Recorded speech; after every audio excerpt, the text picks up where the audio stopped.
আমি হচ্ছে খিলক্ষেত হচ্ছে আমার বাসা। ওখানেই আমার দাদা বাড়িও ওখানে, আমার নানা বাড়িও ওখানে। আমি মূলত আমার নানা বাসায় বড় হই, পাশাপাশি দাদা বাসাও, মানে দুই জায়গায় মিলেই আমি বড় হই। আমি বুঝ হওয়ার পরেই আমার বাবাকে দেখছি যে সে নামাজ পড়ে, কোনো কাজ করে না, শুধু মসজিদেই থাকে, নামাজ পড়ে। মসজিদের মুয়াজ্জিন বললেই হয়। আমরা হচ্ছে 3 বোন 1 ভাই, আমি সবার ছোট। আমার বড় হচ্ছে আমার ভাই, তারপর 2 বোন। তো আমি যে বাসায় বড় হয়েছি সেই বাসায় হচ্ছে আমার খালা নানু এরাই। আমি হচ্ছে ছোট খালার সাথে একটা বেকারিতে যাই কেক কেনার জন্য। তো তখন ওইখানে আমাকে ওই বেকারিতে একটা লোক দেখে পছন্দ করার পরে হচ্ছে সে আমার বাড়ির ঠিকানা বের করে, আমি কোন স্কুলে পড়ি এগুলা জানার পর হচ্ছে আমার সাথেই কথা বলে, কিন্তু আমার একটা বোনের মাধ্যমে। আমার তো তখন ফোন ছিল না, তো ওই বোনের নাম্বারে কথা বলে। আমি একদিন বলার পরে বলতেছে যে তোমার গার্জিয়ানকে, আমি তোমার গার্জিয়ানের সাথে কথা বলবো। ভাবছি কি আর কথা বলবে, আমি ছোট, মানে আমার হচ্ছে বড় বোন আছে, কি আর কথা বলতে পারে। তো আমি হচ্ছে একদিন বললাম যে আসেন আপনি, মানে আমাদের বাসার পাশে একটা জায়গা আছে, ওইখানে আসতে বললাম। ওখানে একটা পার্ক আছে, পার্কে আসতে বললাম। বলার পরে আমার বড় খালাকে নিয়ে গেলাম, আর ওই জাস্ত বোনটাকে নিয়ে গেলাম। নেওয়ার পরে উনি সরাসরি আমার খালাকে বললো যে আমার ওরে ভাল লাগে, আমি ওরে বিয়ে করতে চাই। তো আমার খালা বললো যে তাহলে তোমার হচ্ছে ফ্যামিলি নিয়ে আসো। বলতেছে নিয়ে আসবো, কিন্তু ও তো ছোট, আর আমি হচ্ছে যে আমাকে আসলে বিয়ে করতে আসছে সে হচ্ছে বিএসসি ইঞ্জিনিয়ারিং কমপ্লিট করা। আমার থেকে সে 17-18 বছরের সিনিয়র হবে। তো আমার খালা আসলে ওনাকে দেখে পছন্দ করেনি, জানি না ওনাদের মাথায় তখন কি ছিল, কি ভাইবা ওই ছেলেকে বলছে যে আচ্ছা তোমার সাথে বিয়ে দেব। তো আমি এই কথা শুনে আমি হচ্ছে একটু পাগলামি করছিলাম, বাসা থেকে পালাইতে চাইছিলাম নিচে একা একা। অথচ যার সাথে হচ্ছে আমার রিলেশন, মানে আমি রিলেশন করতে চাই বা যাকে আমি পছন্দ করি, সে জানেই না যে আমি একটা মেয়ে আছি, যে তাকে আমি পছন্দ করি বা কিছু একটা। তারপর হচ্ছে খালা রাজি হয়ে গেছে, বড় খালা বিশেষ করে সে রাজি হয়ে গেছে। তার ব্যাকগ্রাউন্ড শুনে বেশিরভাগ রাজি হয়েছে, তাকে দেখে না। তারপর হচ্ছে আমার মা বাবাকে ওরকম ভাবে জানায় না, ওনার নাম্বার নিয়েছে, ওনারা যোগাযোগ করতো, কথা বলতো। তো আমি এই ঘটনার 7 দিন পর হচ্ছে আমি চিন্তা করলাম যে আমি কাপড় চাপড় নিয়ে পালায় যাব। তো আমি ওরকম পরিকল্পনা করেছিও, সবকিছু নেওয়া টেওয়া হয়েছে। তো আমি যাওয়ার আগে আমি আমার খালাতো বোনকে বলছি আমাকে তুই হেল্প করবি, আমি তো বিয়ে করব না, তো আমি তো একজনকে পছন্দ করি, তুই তো জানাস। আমার খালাতো বোনটা বলতেছে ও বেশি বড় না, ও হচ্ছে আমি আসলে ওই সময় কানাকাটি করে ওরা বলছে ও একটা ছেলের সাথে রিলেশন করে। তো এটা বুঝে, ও জানে না যে আমি যে আসলে রিলেশনই করি নাই, যাকে ভালোবাসি বা যার কাছে যাইতে চাইতেছে সেই জানে না। আমি ওর হেল্প নিলাম যে আমি চলে যাব। আমি হচ্ছে কাপড় টাপড় বলতে একটা বোরকা একটা ব্যাগে নিয়েছি, যে বোরকা পরে গেলে আমাকে কেউ দেখবে না, কেউ ধরবে না। ওই ব্যাগটা নিয়ে আমি যখন বের হই, ওরে তো বললামই, যা সকালবেলা ওকে বললাম আমি রাতে বেরোবো। তো ওকে বলার পর ও যায় আমার ভাবির কাছে বলে দিছে, সেটা আমি জানতাম না। পরে আমি যাওয়ার সময় আমি নানুর বাসা থেকে পালাবো, তখন হচ্ছে আমি যাওয়ার সময় আমার ভাবি চলে আসছে, আমার মেজু বোনকে নিয়ে চলে আসছে। পরে বলতেছে, মানে আমি যে জায়গায় ব্যাগটা রাখছি সেটা তো শুধু আমার জানার কথা না, আমার খালাতো বোনের জানার কথা। তো ভাবি আইসা ওই ব্যাগটা ধরে ফেলার পরে মানে আইসাই ব্যাগটা ধরে বলতেছে এটা বোরকা এখানে কেন, কই যাচ্ছ তুমি? আমি বলছি আমি তো কোথাও যাবো না, ব্যাগ মানে বোরকাটা ভরে রাখছি, এটা আসলে চাপাইতে হবে। পরে বলতেছে আচ্ছা। পরে ওই টাইম দেয় হচ্ছে আমাকে ভাবি বলতেছে আসলে তোমার সাথে কথা আছে। ভাবি আসলে সবাইকে জানাই দিছে যে আমি আসলে পালাইতেছি। সবাই বলতে এখন আমার বাবা তো নাই, আছে মসজিদেই থাকে, বেশি বাসায় খুব কম থাকে।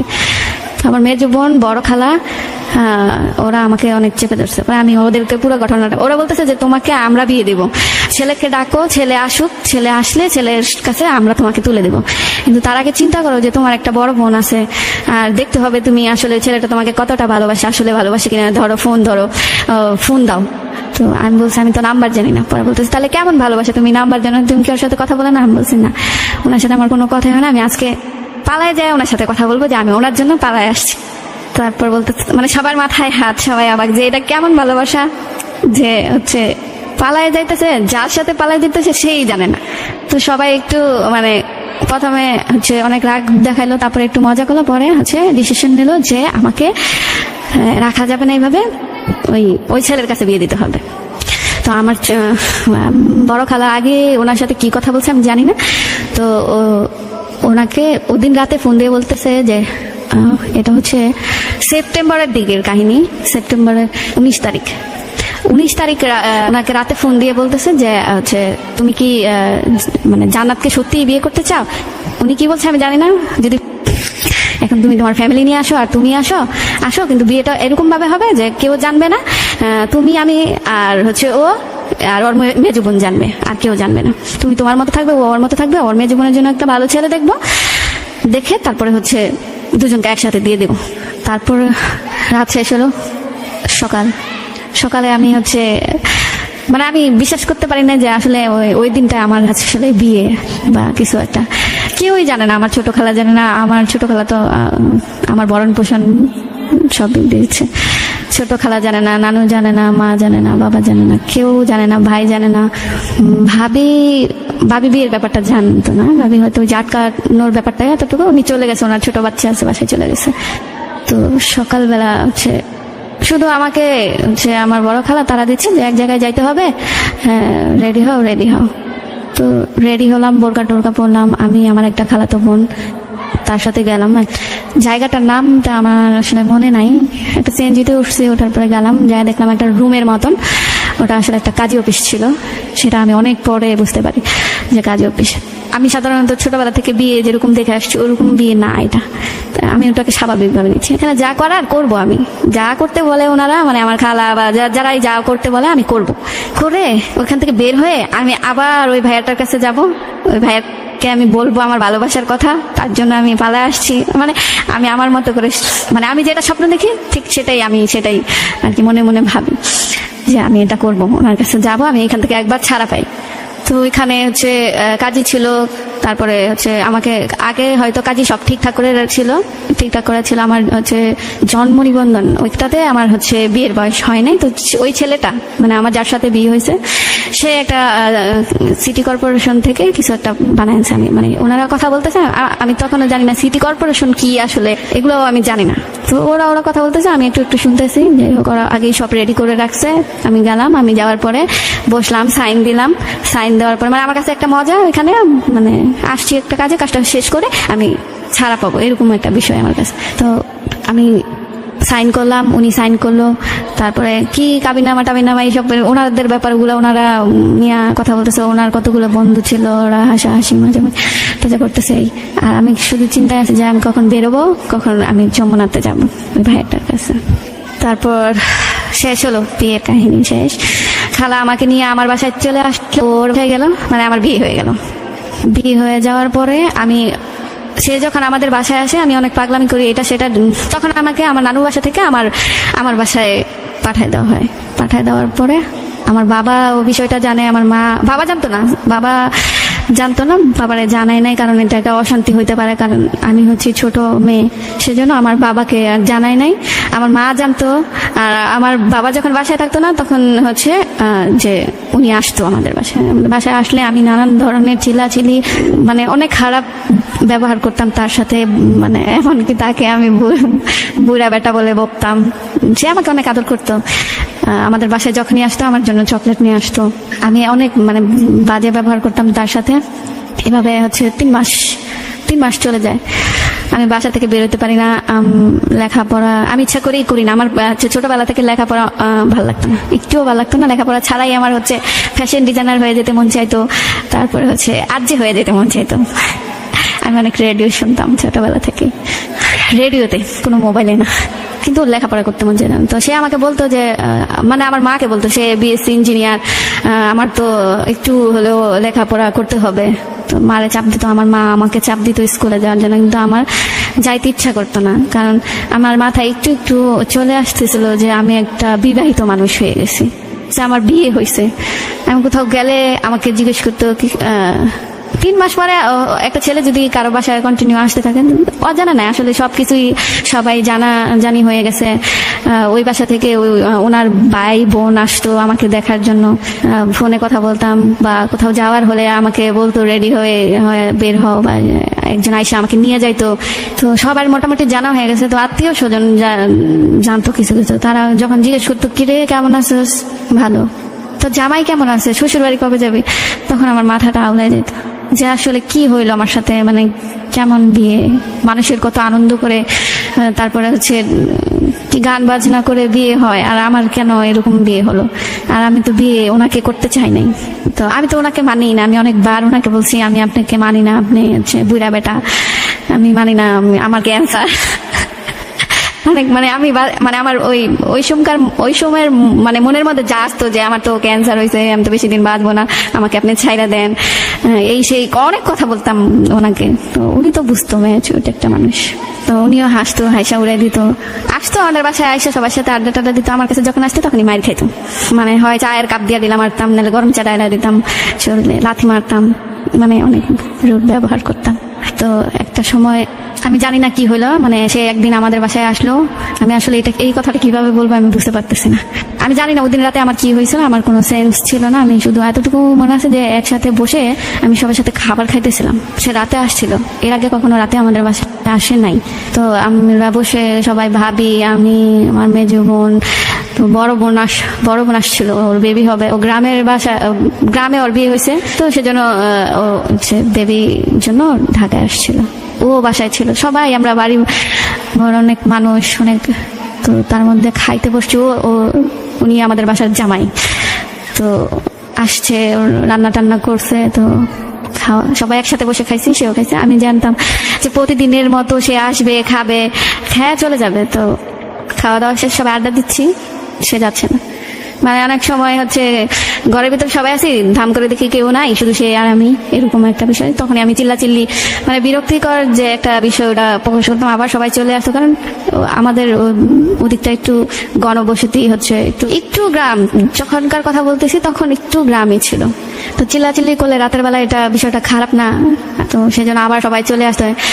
তো একসময় অনেক রাত হয়ে গেছে, আমার সাথে চালাকি, আমার সাথে কোনো কিছুতেই কেউ পারতেছে না। ভাবি আসলো, ভাবি আইসা বললো যে আমার একটা অভ্যাস আছে, আমি হচ্ছে রাতের বেলায় দুধ খাইতাম।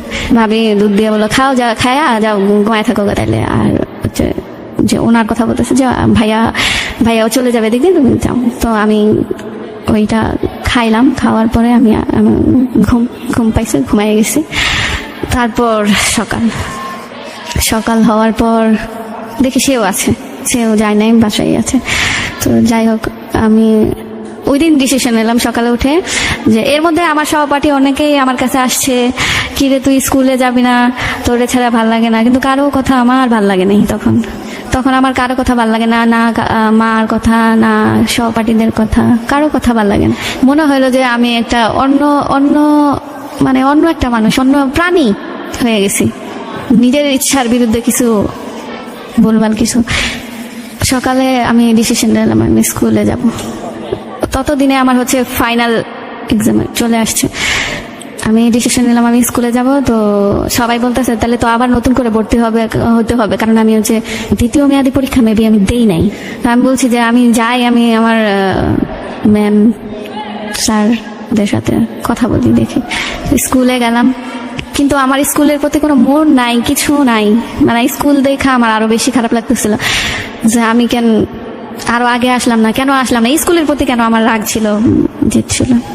তারপর আমার একটা টিচার ছিল, অনেক ফেভারিট টিচার, বাংলা ক্লাস করাইতো। সে আমাকে অনেক ভালোবাসতো, অনেক বুঝাইতো। তার কাছে মনে হয়তো আমি একদম একটা হচ্ছে কি মগা টাইপের মেয়ে, মানে একটু চালাক কম, কিন্তু অনেক চালাক ছিলাম।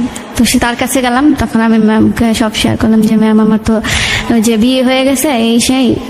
অবশ্য আমার ম্যামরাও, আমি যখন স্কুলে না গেছি তারাও আমার বাসায় গিয়েছিল আমাকে বুঝানোর জন্য। তখন আমার ম্যামদের হচ্ছে আমার ফ্যামিলি বলে নাই যে আমাকে বিয়ে দিয়ে দিয়েছে, বা আমাকে বলতে দেয় না, বলছি যে আমি যাবো না, আমার ভাল লাগে না পড়ালেখা। তো আমি এবার স্কুলে যাই, সব সত্য বলে দেওয়ার পরে হচ্ছে বলতেছে যে আচ্ছা যাই হোক, হয়ে গেছে, যেহেতু তোমার সুযোগ আছে যে তুমি লেখাপড়া করতে পারবা, তো লেখাপড়া করো, তুমি আবার ভর্তি হয়ে যাও, এখন তো পরীক্ষা দিতে পারবা না, ফাইনাল পরে আমি বলছি আচ্ছা ভর্তি হব, এটা বলে চলে আসছি। চলে আসার পরে কয়েকদিন হচ্ছে সে ফোন দিত, আমি বলছি আপনি আমার চোখের সামনে আসেন না। তো সে আসতো না আমাদের বাসায়, সে একটু ব্যস্ত ছিল, মানে ব্যস্ত হয়ে পড়ে আর কি। আমি একদিন মানে অসুস্থ হয়ে পড়ি, হঠাৎ মাথা ঘুরে পড়ে যাই। পড়ে যাওয়ার পরে হচ্ছে আমাকে মানে আমার পাশেই মানে একটা ফার্মেসি, এমনিতে ফার্মেসি, ওখানে নিয়ে গেছে। নিয়ে যাওয়ার পরে হচ্ছে প্রেশার টেশার মাপলো, কি কি কি করলো। পরে বলতেছে যে ওর কি বিয়ে হয়েছে। পরে বলতেছে আমার সাথে ছিল মনে হয় আমার বড় বোন ছিল, বড় বোনকে জিজ্ঞেস করছে আর কি বিয়ে হয়েছে। বলতেছে হ্যাঁ বিয়ে হয়েছে। পরে বলতেছে যে একটা টেস্ট করেন দেখেন। পরে হচ্ছে আমি এসব টেস্ট করাতে রাজি হই না। মোটামুটি বাসায় আমাকে নিয়ে একটা অশান্তি, মানে আমার একটা বড় ভাই আছে, মানে ও এই যে এইসব বিয়ে টিয়ে অ্যাকসেপ্ট করতে পারে না, যে এটা আসলে কেমন হইলো ঘটনা, কি এমন কি লেগা, ও কি বেশি হয়ে গেছিল, ও কি বেশি পাগলামি করতেছিল, ওইটা কি আসলে ঘটনাটা আমরা খুঁজে দেখতে পারতাম। মানে আমাকে নিয়ে প্রায় বাসায় মানে প্রতিদিন একটা ঝগড়া হইতোই আমারে নিয়ে। এখন আমার দোষ থাক আর না থাক আমারই দোষ, আমি মানে অনেক করতাম। তো একদিন সকালে টেস্ট করানোর পরে, একদিন না সরি 4 মাস পর আমি এই মানে মাথা ঘুরায় পড়ার পরে হচ্ছে আমি এত অসুস্থ থাকি, কিন্তু আমি কারো কাছে যাই না, আমি কারোর সাথে মিশি না। সোজা কথা, আমার এই বিয়ের পরে আমি কারোর সাথে মিশি না, কোনো বান্ধবী না, কোনো ফ্রেন্ড না, কোনো কারোর সাথে মিশি না। আমি শুধু একা একা যেখানে হচ্ছে একদম নীরব, আমি সেখানে বসে থাকি। আমার একটা বসার জায়গাও ছিল, মানে আমাদের বাসার পাশে একটা পুকুরের ধারে বসে থাকতাম, ওখানে প্রচুর রোদ, মানে কোনো ছায়া নাই, ওই রোদের মধ্যে বসে থাকতাম 4 মাস এরকম সবার থেকে দূরে থাকি। তো সবাই বিরক্ত হয়ে মানে আমার হাল ছেড়ে দিছে যে আচ্ছা ওর মতো থাকুক।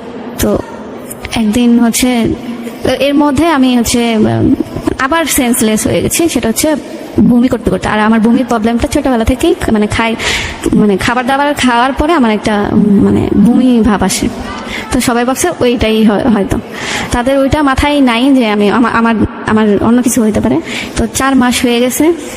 4 মাস হওয়ার পরে তখনও আমাকে হচ্ছে হসপিটালে ফার্মেসিতে নিয়ে গেছে। নিয়ে যাওয়ার পরে হচ্ছে আবার ওই ওষুধ প্রেশার নাই, এই মেয়ে কি খাওয়া দাওয়া করে না, এগুলা বলে দিল। দেওয়ার পরে বাসায় আসলাম সকালের দিকে, এই কাজ মানে এই ঘটনাটা হয়েছে। আর হচ্ছে বিকালের দিকে আমি আমার ছোট চাচির বাসায় যাই। যাওয়ার পরে আমি তখনও হচ্ছে যে আমি কি পরি, হচ্ছে বাচ্চাদের পোশাকই পরি, ফ্রক টাইপের পোশাক পরি। তো আমি যাই আমার চাচির সাথে আমি কথা বলতেছিলাম। কথা বলার পরে হঠাৎ মানে আমি বুঝতে পারতেছি না এই জিনিসটা আসলে বলাটা কতটা ঠিক হবে না। তো হঠাৎ আমি 2টা হাঁটু উঠায়া খাটের উপরে বসে মানে মোড়া টোড়া ছাড়া যেভাবে 2 হাঁটু উঠায় বসে, ওইভাবে খাটের একটা কোণায় বসে আমি হচ্ছে কার্টুন দেখতেছিলাম আর আমার চাচির সাথে গল্প করতেছিলাম।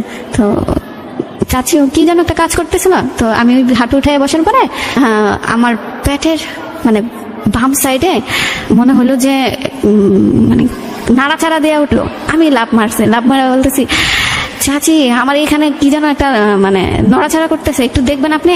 মানে ওইটাই মনে হয় ওদিনই মনে হয় ফার্স্ট নড়াচড়া করছে। তো আমার চাচি তো হাইসা দিয়ে বলতেছে কি কস, বলতেছে হ্যাঁ নড়াচড়া করতেছে। পরে আমি আপনি দেখেন।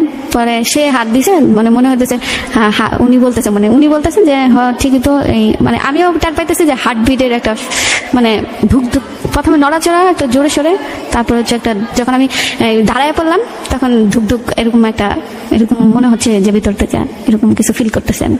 পরে আমার চাচি তো হাসি দিতেছে, মানে সে খুশি যে আসলে উনি তো বুঝতে পারছে যে আসলে কি হয়েছে। তো উনি আমার মার কাছে শেয়ার করে। তো আমার মা বলতেছে যে এরকম কিছুই হইব, বুঝতে পারছি, রোদে বসে থাকে। এর আগে সবাই ভাবছে যে আমার হয়তো বড় কোনো রোগ হয়েছে, কিডনি নষ্ট হয়ে গেছে। মানে ওরা আলোচনা করতো আমার রোদে বসে থাকা দেখা। তো একটু শীত ছিল তখন, অত বেশি শীত না যে 24 ঘন্টায় মানে ঘুম থেকে উঠে এই রোদে যাইতে হবে, বা দুপুরে একটু বাসায় যায় খাওয়ার পরে এই রোদে যাইতে হবে, এরকম শীত ছিল না। কিন্তু আমি রোদেই থাকতাম বেশিরভাগ। আর হচ্ছে ওই টাইমে একটু ঘন বমি করা শুরু করে দিলাম। মা জানার পরে সবাই জানছে, ওনাকেও বলছে। এর মধ্যে ওনার সাথে আমার ফোনে কথা বলতো, উনি আসতো না। ফোনে একটু কথা হইতো, বা আমার কিছু লাগলে সেটা আমি বলতাম না, আমার মা বলতো যে ওর এটা লাগবে সেই। তো ওনাকেও খবর দেওয়া হয়েছে যে না, এর মাঝখানে হয়তো আসছে, বেড়াইতে আসার মতো আসছে। তো ওনাকে খবর দেওয়া হয়েছে যে ওর তো এরকম হয়েছে, তো ওরে তো ডাক্তারের কাছে নিয়ে যেতে হবে। তো উনিও তো অনেক খুশি হয়েছে, তো উনি বলতেছে যে আমি আসতেছি, আমি ওকে ডাক্তারের কাছে নিয়ে যাবো। তো আমার মনটা একটু একটু চেঞ্জ হ্যাঁ, যাইতে হবে ডাক্তারের কাছে, যে হ্যাঁ ওনারা বলতেছে যে আমার হচ্ছে বেবি আছে। তো আমি তো বুঝতেছি না, আমি বিশ্বাসই করতেছি না, না কেন কিসের বেবি আমতাজি। তো আবার অনেকে আমার সামনে আইসা, আমার ফুপিরা বা অনেক মানে অনেক চাচিরা আইসা বলতেছে যে ও ও তো একটা বাচ্চা, তাহলে কেমনে ও বাচ্চা পালবে এই সে। আমি বলতেছি দূর, আপনারা এইসব কি বলতেছেন এইসব, আমি ওইসব কথার মধ্যে থাকতেছি না, আমার কাছে বিরক্ত লাগে। তো নিয়ে গেছে হসপিটালে। যাওয়ার পরে আমাকে ডক্টর বললো যে হ্যাঁ তোমার তো বেবি কি সুন্দর নড়তেছে, এভাবে বলতেছিল যে আমার বেবি আছে আমার 5 মাস। শুনলাম, চলে আসলাম। তো তখন ওনার ফ্যামিলিকে জানানো হয় যে, এর আগে ওনার ফ্যামিলিরা জানে সবকিছুই ভালো ছিল, মানে আমাকে নিতেও আসছিল, আমি যাই নাই, যে পাগলামি করলাম যে যাইতে চাই নাই। যখন বেবির কথা শুনে তখন হচ্ছে আমার যে শাশুড়ি ননদ এরা আমার সাথে কেউ মানে যোগাযোগ করে না।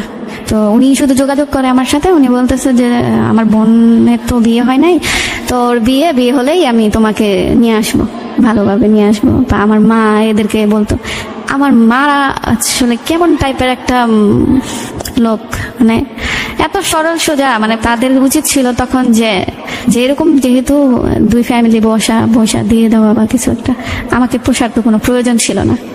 একটা শুক্রবার মানে তখন বেবির কয় মাস, 6 মাস হবে হয়তো, 6 বা 7 মাস হবে। আসলে অত কিছু মনে রাখার মতো তখনও মন মানসিকতা ছিল না। আর এখন তো হঠাৎ করে মনে হয় যে তখন ওই সময়টা এইরকম হয়েছে, ওরকম হয়েছে। তো এক শুক্রবার আমার এক পাড়া প্রতিবেশী আমাকে আইসা বলতেছে যে তোর ননদের বিয়ে, তুই এখানে যাস নাই, তোদের দাওয়াত দেয়নি। আমি বলতো কি বলেন আন্তাজি। আমি তাকে ফোন দিলাম, অনেক ফোন দিলাম, ধরলো না। পরের দিন মানে আমার বাসায় আমি জানালাম ব্যাপারটা এরকম যে ওনার বিয়ে, ওনার বোনের বিয়ে, তো আমাদের কিছু বললো না বা আমাকে কিছু জানায় না, আমার ফোন ধরে না। আবার এদিকে আমার ডাক্তারের কাছে যাওয়ার সময় হয়ে গেছে। তো আমার বাসার লোকজনের কোনো সে নাই যে এটা তো একটা গুরুত্বপূর্ণ জিনিস, আসলে খোঁজ খবর নিতে হবে। তারা তো এত গাদা ছিল না, মানে এতটা সরল সোজা ছিল না, যে আর বেশি দূরত্ব ছিল না আমার শ্বশুর বাড়ি থেকে আমার বাসা। তারা খোঁজ খবর মানে নেওয়াই বন্ধ করে দিছে, যে দরকার নেই, নিবই এক সময়, এরকম একটা তাদের বিষয় হয়ে গেছে। কেন এটাকে আমার উপর রাগ করে নাকি আমি আসলে জানি না। তো আমি আমার ফ্যামিলিকে জানাই যে উনি আমার ফোন ধরতেছে না, আবার ওনার বোনের বিয়ে, কিন্তু আমার ভিতরে কেন জানি খা করতেছিল, আমার ভিতরে ভয় লাগতেছিল। তো আমি হচ্ছে আমার শাশুড়িকে ফোন দিই, মানে ওনার মাকে ফোন দিই। দেওয়ার পর হচ্ছে উনিও ফোন ধরছে না। পরের দিন হচ্ছে আমার হাজবেন্ড, উনি আমাকে ফোন দেয়, দিয়ে বলতেছে আরে বইলো না, তোমাকে বলি নাই তুমি অসুস্থ, তোমার বাপ মারা আসবে না, এই সেই আমাকে 9-6 যা আছে বুঝাচ্ছে, মানে আমার ননদের বিয়ে। পরে আমি আচ্ছা সমস্যা নেই। পরে আমি বলছি আপনি বিয়ে করেন নাই তো? আমার তো কেন জানি মনে হচ্ছে আপনি বিয়ে করতেছেন, বিয়ে করে ফেলছেন, ওই দিন আপনারও বিয়ে ছিল। পরে গেছি তুমি এসব কি বলো, এইগুলা বাজে কথা এগুলো, মানে আমাকে যেভাবে তার বুঝানো দরকার সে বুঝাইছে। তারপর একদিন সে আসার পরে কেন জানি আমার কাছে সে মানে আমার কাছে আসতেছে না, মানে মানে দূরে থেকে এই নাও টাকা, ডাক্তার দেখায় নিও কারণে নিয়ে, আমাদের বাসায় আসছে কারণে নিয়ে ডাক্তার দেখায় নিও, বগিচগি এগুলা বলতো, বলে চলে গেছে। যাওয়ার পরে আবার ফোনে পাচ্ছি না তাকে, তখন মেবি 8 মাস চলে। আমি এতটাই মানে অসুস্থ হয়ে গেছি, তখন আমার তার খোঁজ নেওয়ার শক্তি নাই। আর আমার ফ্যামিলি থেকে একমাত্র আমি তার খোঁজ খবর নিতাম, যে কই আছে, সে কি করে, আসবে কিনা। আর কেউ তার সাথে কোনো কথা বলতো না, সবাইকে নিয়ে ব্যস্ত, আমাকে নিয়ে কেউ ব্যস্ত না। তো একদিন আমি হচ্ছে একটা ভুল একটা কাজ করে ফেলি, যার কারণে হচ্ছে যে বেবিটার কোনো ক্ষতি হতে পারতো। তখন আমার নানুর বাসার মানুষরা জানতে পারে যে আমি এই কাজটা করছি, মানে যে এই কাজটা করছি ওটা আমি ইচ্ছাকৃতভাবে করি না, আমি এটা যে হবে আমি এটাও জানতাম না। তো আমার ছোট খালা বলতেছে তাইলে ওরে যায় আর নিয়ে আস। আমি ওই বাসায় কমফর্ট সবসময় ওই বাসায় থাকছি কয়েক বছর বলতে 1 বছর আমার বাসায় আমি ছিলাম। তো ওই বাসায় নিয়ে যাওয়ার পরে থাকলাম ওই বাসায়। তো আমাদের একটু ওই সময় আমার যে বিয়েটা ওই সময় আসলে সবাই আমাকে খেয়াল করতে পারে না, তার উপরে একটা কারণ আছে, তখন হচ্ছে আমাদের বিশাল একটা ঝামেলা চলতেছিল। এরকম একটা ঝামেলা চলতেছিল যে হয়তো বাড়িটাই নাই থাকতে পারে, এরকম একটা ঝামেলা চলতেছিল। সেটাও একটা আমার দিকে মনোযোগ না দেওয়ার কারণ। তো তখন ওই বাসায় যাওয়ার 1 সপ্তাহ 2 সপ্তাহ পর আমার ছোট খালা আমাকে বলতেছে যে, আমার হাজব্যান্ডের নাম ধরে বলতেছে যে ওর কি খবর কি। আমি বলছি যে খালা আমি তো ওনার সাথে আমার কথা হয় না। কতদিন? আমি বলি প্রায় 1 মাস হয়ে যাবে। আমি ওনার কোনো কথাও মানে ফোনেও পাচ্ছি না, বা উনি আসেও না, আর আমি তো যাওয়া পসিবল না, বা কেউ খোঁজ খবর নিচ্ছে না। পরে কি করছে এগুলা, মানে আমার খালা কইতেছে যে কি করছে এগুলা, দাঁড়া আমি এখানে খোঁজ নিতেছি। তো সেদিন আবার হচ্ছে সবার ইচ্ছা হচ্ছে যে ওই বাসায় হচ্ছে ফার্স্ট বেবি, ওই আমার নানু বাসায় তো কারো আর মানে আমাদের খালাদের পরে আর কারো বিয়ে হয় নাই।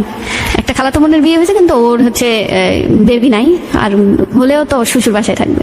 তো আমার বেবিটাকে নিয়ে সবাই অনেক মানে অনেক আনন্দ, যে অনেক বছর পরে, মানে আমার একটা ছোট খালাতো ভাই আছে, ওর পরে অনেক বছর পরে হচ্ছে আমার বেবি। সবাই অনেক কেয়ার করে, অনেক কেয়ার করে। মানে আমাকে পাইছে 3 মাস না সরি 2 মাস ওনাদের কাছে ছিলাম। তো সবাই ওই 2 মাস অনেক কেয়ার করছে।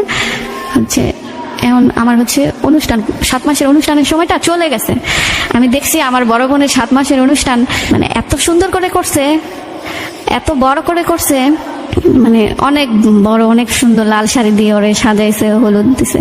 মানে আমরা গাড়ি দিয়ে ওর শ্বশুর বাড়ি গেছি, 2-3টা গাড়ি দিয়ে, অনেকেই সবাই শাড়ি পরছে, ওরে অনেক গিফট করছে। মানে ওইটা দেখে আমার মনে হয়েছিল যে আমারও এরকম হবে।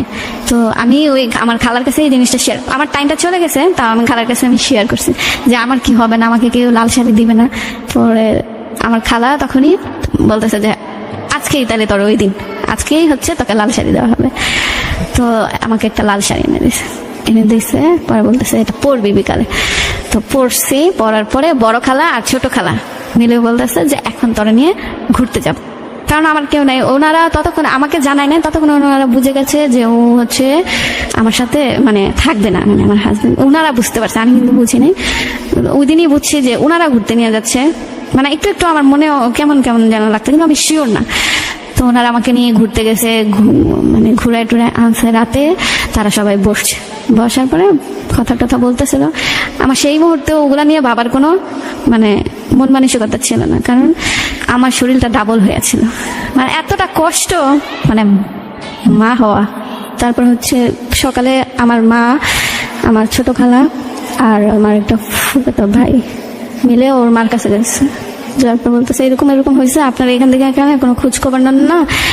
মানে কি ব্যাপারটা কি বুঝলাম না, সব দায়ভার কি আমাদের? আপনাদের তো দায়ভার আছে না, খোঁজ খবর নিবেন না? আপনাদের বংশের প্রথম সন্তান আসতেছে, আপনার কোনো সে নাই। তো উনি তো বলতেছে এইসব কথা তো দোকানে, ওদের আবার একটা দোকান আছে, তো দোকানে বলা যায় না। তাও আপনারা যেহেতু আসছেন, আপনাদের বলি যে আমার ছেলে তো বিয়ে করছে, তাই না? আমি তো ছিলাম না, ছেলে দেখে বিয়ে দিয়ে দিয়েছেন। যতটা অপমানিত হওয়ার আমার খালারা হয়েছে, সে করছে, আমার খালারা আমার মারা হয়েছে, ঠিক আছে। তারপরে হচ্ছে আমার ছেলে আপনার মেয়ের সাথে থাকবে না। কেন থাকবে না? হচ্ছে তার ভিতরে হচ্ছে অনেক বাচ্চামি, এই সেই। তারা বলতেছে বাচ্চামি, এখন তো সে বড় হয়েছে, এখন তো তার বেবি হবে, সে মা হবে, ও এখন তো সে অনেক কিছু বুঝে, সে তো এখন আপনাদের বাসায় আসতে চায়, আগে আসতে চায় না, এখন আসতে চায়। ওরা বলতেছে তাহলে ওর হাজবেন্ডকে ও খুঁজে বের করে চলে আসুক, সমস্যা নেই, কিন্তু আমি এইভাবে রিস্ক নিতে পারবো না, আমি নিব না। তো এগুলা শুনে চলে আসার পরে আমি আর আমার মা চলে আসার পরে আমাকে জানাইছে যে এরকম হয়েছে। আবার আমাকে সান্ত্বনা দিচ্ছে যে তুমি চিন্তা করো না, হয়তো রাগ করছে তোমার আগের ব্যবহারের এইগুলোর জন্য রাগ করছে, ঠিক হয়ে যাবে।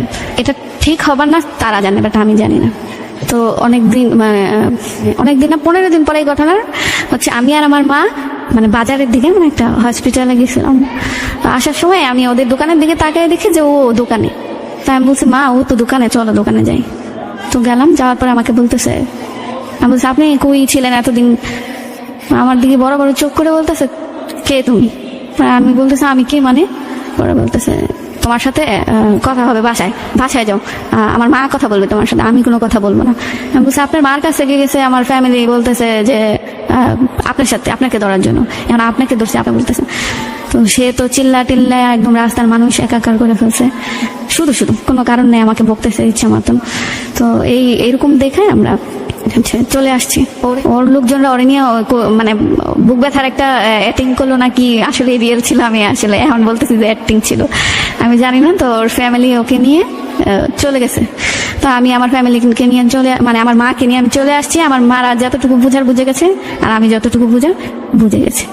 কিছুদিন পরে মানে আমার বেবি দুনিয়ায় আসার 1 সপ্তাহ আগে আবার বসছে সবাই, মানে আমার তো ফ্যামিলি মেম্বার অনেক বড়, আমার আত্মীয় স্বজন সবই মানে আমরা সবই এখানেই থাকি সবাই। তো আমাদের যে এক ফুফাতো ভাই আছে বড়, সবার বড়, তার অফিসে আমরা সবাই বসি। সে সেখানে সরাসরি বলে দিছে যে আমরা যে বেবিটা হবে ওই বেবিটাকে নেব, এই মেয়েটাকে নিব না। কেন নিব না? দোষ নাই, কিন্তু নিতে পারবো না, নিব না। কেন নিব না? ও কি কেন নিবা না? ও কি কোনো মানে যা মুরব্বীদের বলার বলছে যে ওর কি দোষটা দেখায়, তারপরে নিও না, সমস্যা নেই। ওর একটাই কথা, আমাকে জেলে দেন, আমাকে ফাঁসি দেন, আমাকে যাই করেন, আমি এই মেয়েকে আর নিব না। বেবিটাকে নিব, বেবির যত খরচ আছে দিব, বেবি দুনিয়াতে আসতে সবকিছুর, কিন্তু এই মেয়েটাকে নিব না। আমার সামনে এরকম বলতেছে যে নিব না। তো সেখানেও তারা কিছু করতে পারলো না। ও তার মধ্যে এইটা বলে উনি চলে গেছে। ওনার মা বলতেছে আসলে ওর মাথা গরম, ও হয়তো ওর সাথে অতিরিক্ত কিছু করে ফেলছে, যেটা আপনি আর আমি জানি না, কিন্তু ওদের দুজনের মধ্যে আছে। জান্নাতকে বলেন বলতে, আমি বলছি না এরকম কিছুই তো নাই। পরে বলতেছে হয়তো আছেন। মানে আমাকে বললো যে দেখো বাসায় যাও, নামাজ পড়ো, মানে ভালোভাবে থাকো, সুস্থ থাকো, বেবিটাকে সুস্থ রাখো, বেবিটা যখন দুনিয়াতে আসবে তখন তোমাকে নিয়ে আসবো, মানে যেভাবে আনা লাগে ওইভাবে আনবো। তুমি বাসায় যাও, ওকেও খুঁজে লাগবে না, ওর সাথে কথা বলা লাগবে না, আমি তো আছি, আমি তোমাকে ফোন দিব। আর ওর মাথা ঠান্ডা হয়ে গেলে ও তোমাকে এমনিতেই ফোন দিবে, তোমার কাছে যাবে। তো আমার বাসার লোকজনও এটা বিশ্বাস করে আমাকে নিয়ে আসছে বাসায়। তার কিছুদিন পর আমাকে হসপিটালে ভর্তি করে ওর ফ্যামিলির লোকজন, মানে ও ছাড়া ওর মা, ওর বোন জামাই, আর আমার মা থাকে, আমার বড় খালা থাকে, নিয়ে একটা হসপিটালে আমাকে ভর্তি করে।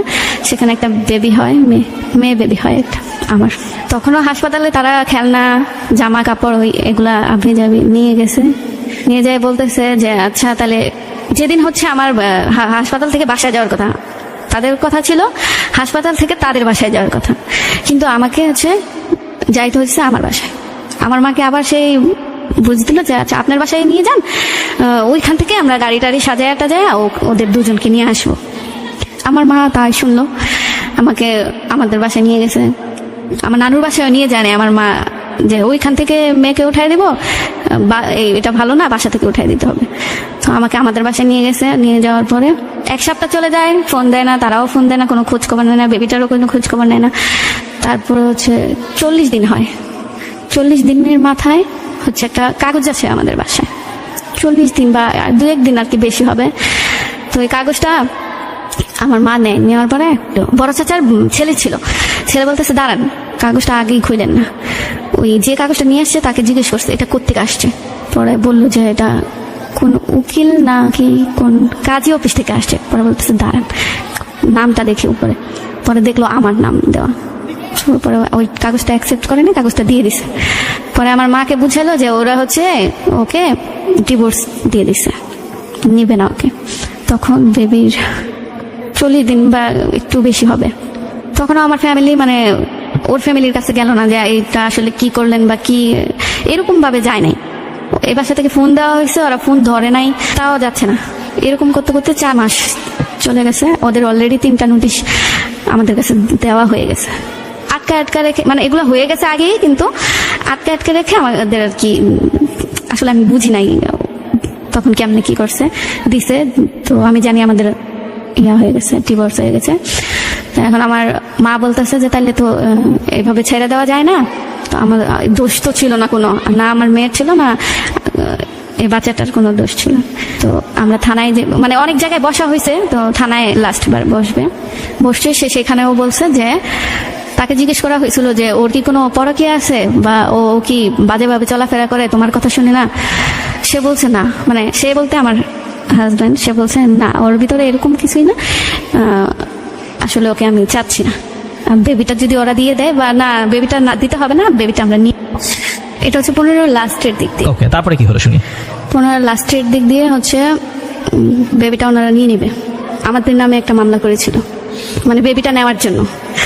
তো আমরা ওইখানে যাই, যাওয়ার পরে যে ডিসিশন হয় যে বেবিটা নিয়ে নেবে, তো আমার বাসার সবাই বলছে যে আচ্ছা বেবিটা দিয়ে দিব। তো ওইখানে দেয় নাই, বাসায় আনার 2-3 দিন পর দিয়ে দিয়েছে।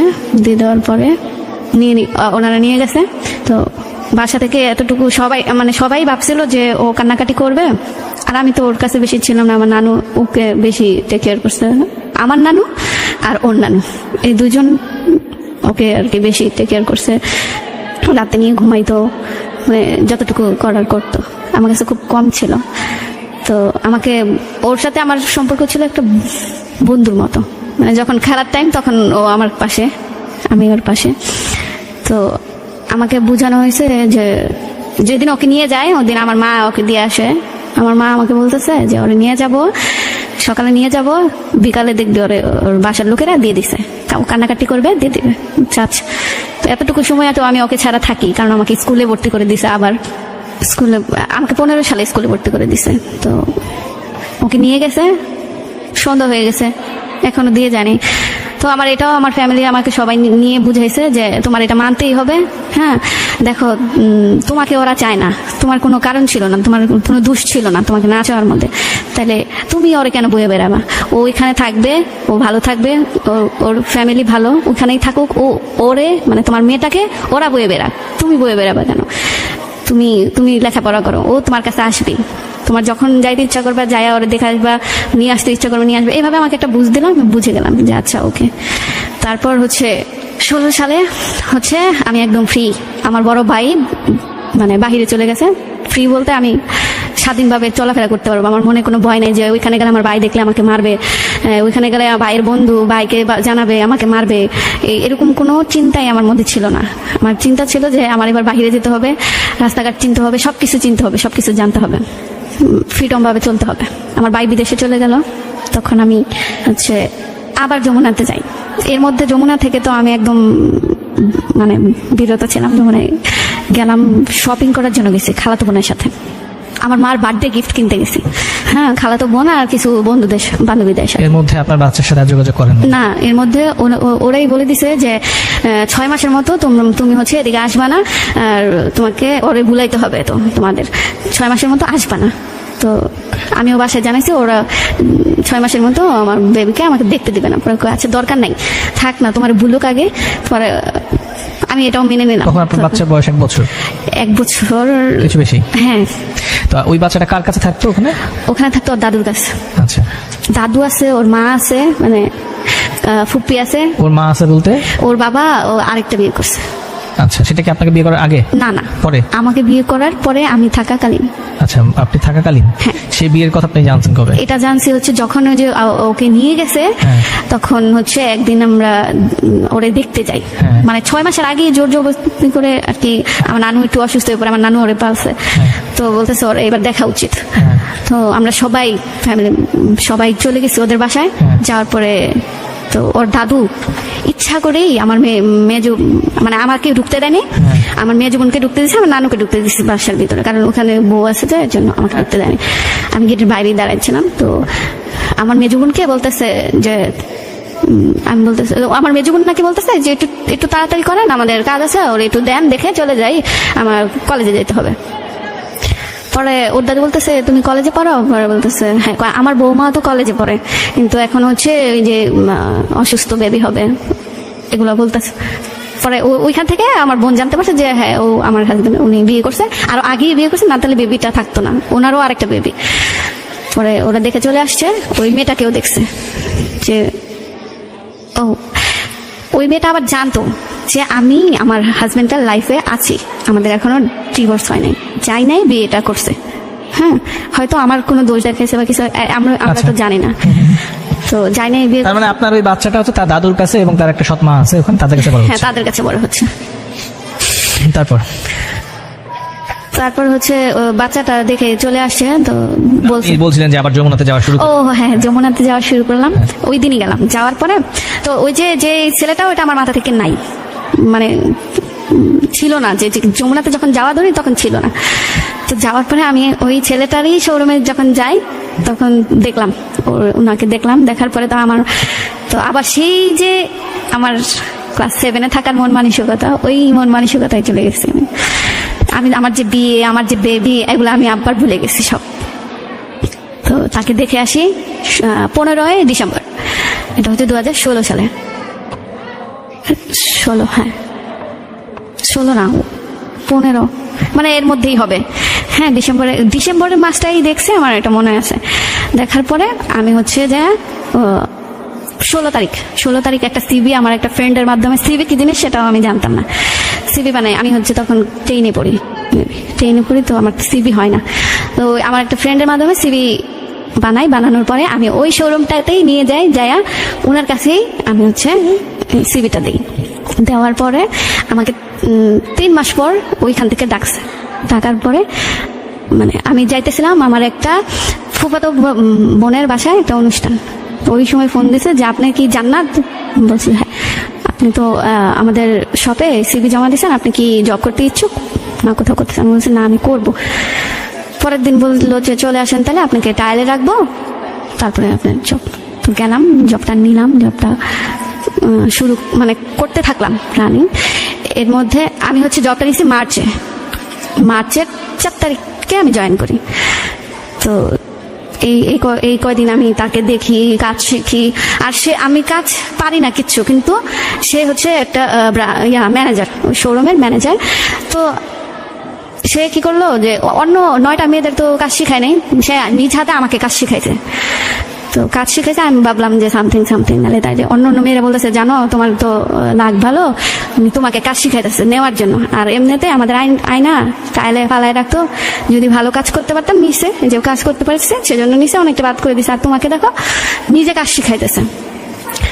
তো আমি কাজ শিখলাম, সে আমাকে জবে নিল। তার যে বড় উপরে যে অফিসার, সে আমাকে বলতেছে মেয়ে কথা বলতে পারে না, আর হচ্ছে মেয়ে লম্বা ঠিক আছে কিন্তু একটু মোটা, তো আসলে হয় না, বোরকাও পড়তে পারে না, দেখা হাঁটতেই পারে না, ওকে না করে দাও। পরে বলতেছে না, ও শিখে যাবে, ওর আগ্রহ আছে, মানে উনি বলতেছে। পরে উনি আমাকে নিয়ে নিল, একদম কনফার্ম নিয়ে নিছে। তো আমি 1 মাস রানিং করে মানে মার্চটা পুরোটা করলাম। করার পরে এপ্রিলে হচ্ছে তার বার্থডে। তো আমি তো তার সামনে যাইতাম না, ভয় পাইতাম। সবাই মানে কেউ কোনো সন্দেহ করতে পারে না। কিন্তু এপ্রিলে 1 তারিখে তার বার্থডে। ও আমি যে জব করি সেটা আমার বাসা থেকে জানতো না, সবাই জানতো যে আমি স্কুলে যাই। আমি আসতাম রাতে 9টা বেজে যেত, এরকম টাইমে যাইতাম বাসায়।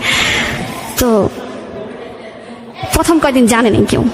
তো পরে 1 তারিখে তার বার্থডে, কি করা যায়? আমার একটা ফ্রেন্ডে বললাম যে, ওই ফ্রেন্ডের কাছে আমি সব শেয়ার করি, ওই ছোটবেলার ফ্রেন্ড। আমি বলছি যে ওর 1 তারিখে বার্থডে, কি করা যায়? পরে বলতেছে কি আর করবি, গিফট দিবি, আমি কারে দিয়ে পাঠাবো। তো ও একটা লোক ঠিক করলো। তো ওই লোক দিয়ে একটা কেক, একটা সানগ্লাস, এগুলো দিয়ে ও পাঠাই দিল শোরুমের মধ্যে।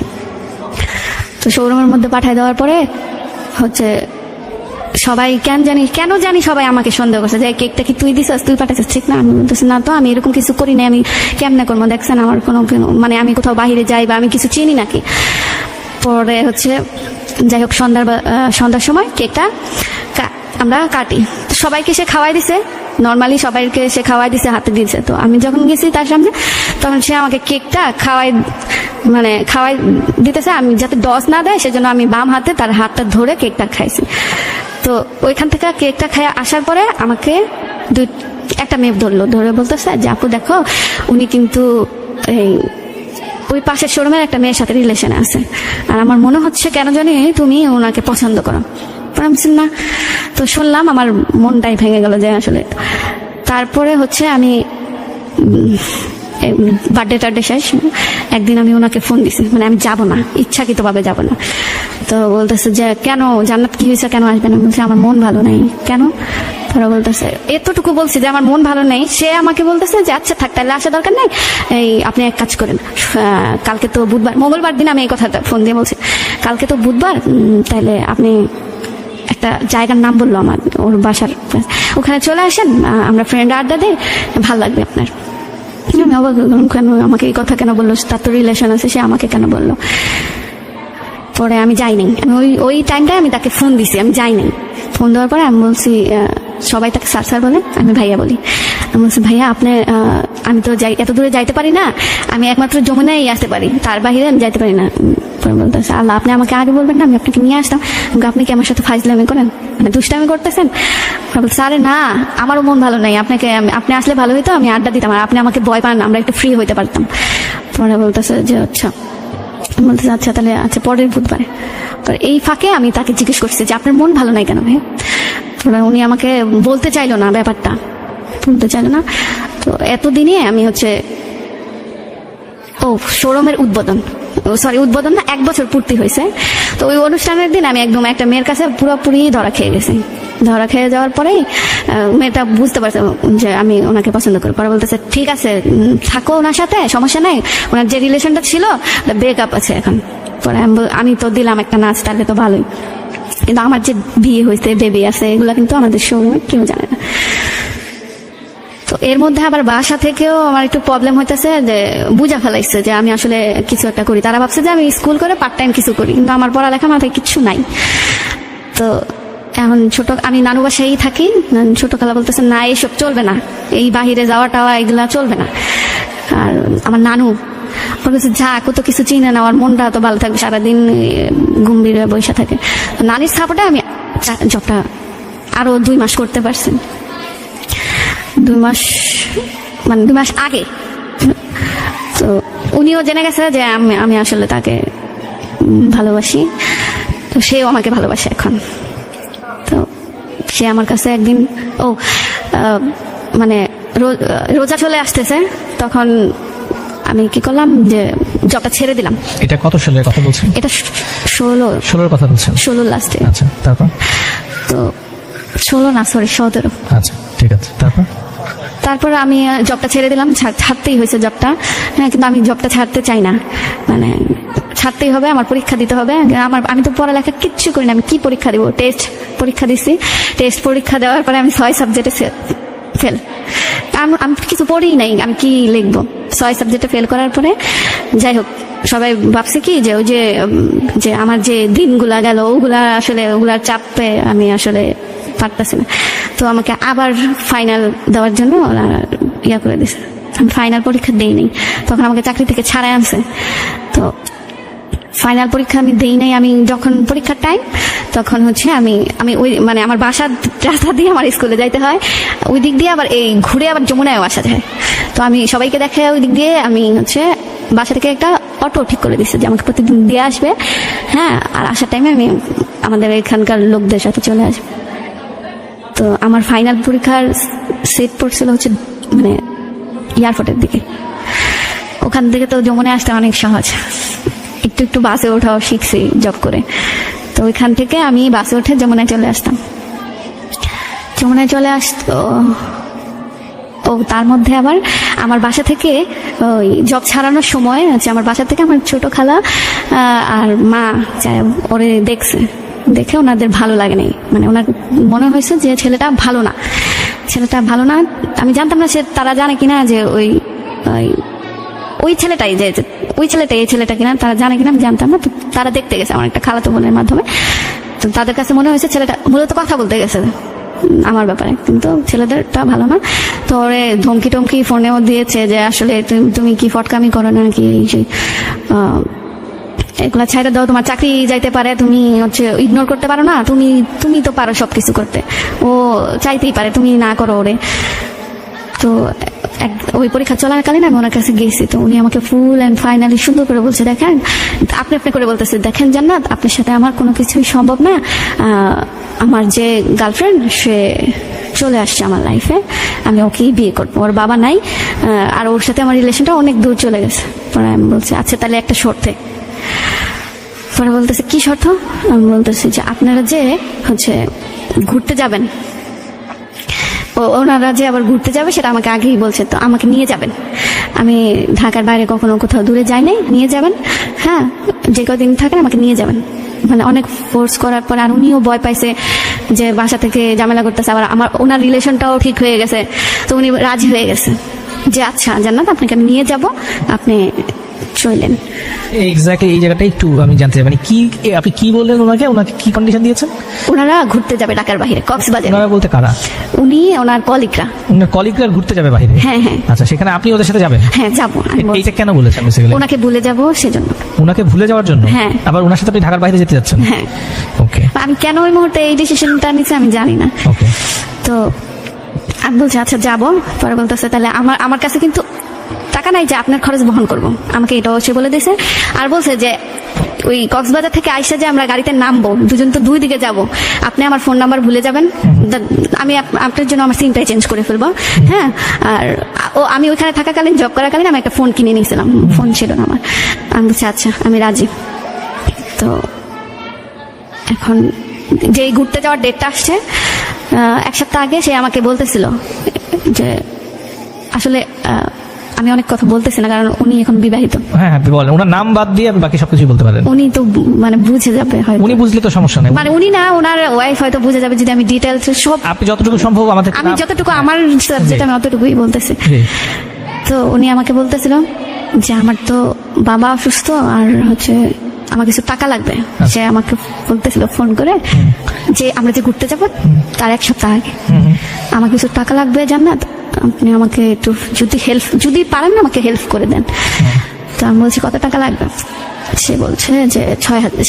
হ্যাঁ 6,000 লাগবে। আমি এতই তার প্রেমে পাগল মানে হয়ে গেছি, 6,000 বলছে, আমি 1,000 বাড়াই দিই। তো আচ্ছা 1,000 টাকা বাড়াই। আমি বলছি আচ্ছা কোনো সমস্যা নাই, কবে দিতে হবে বলেন, আমি দিচ্ছি আপনাকে।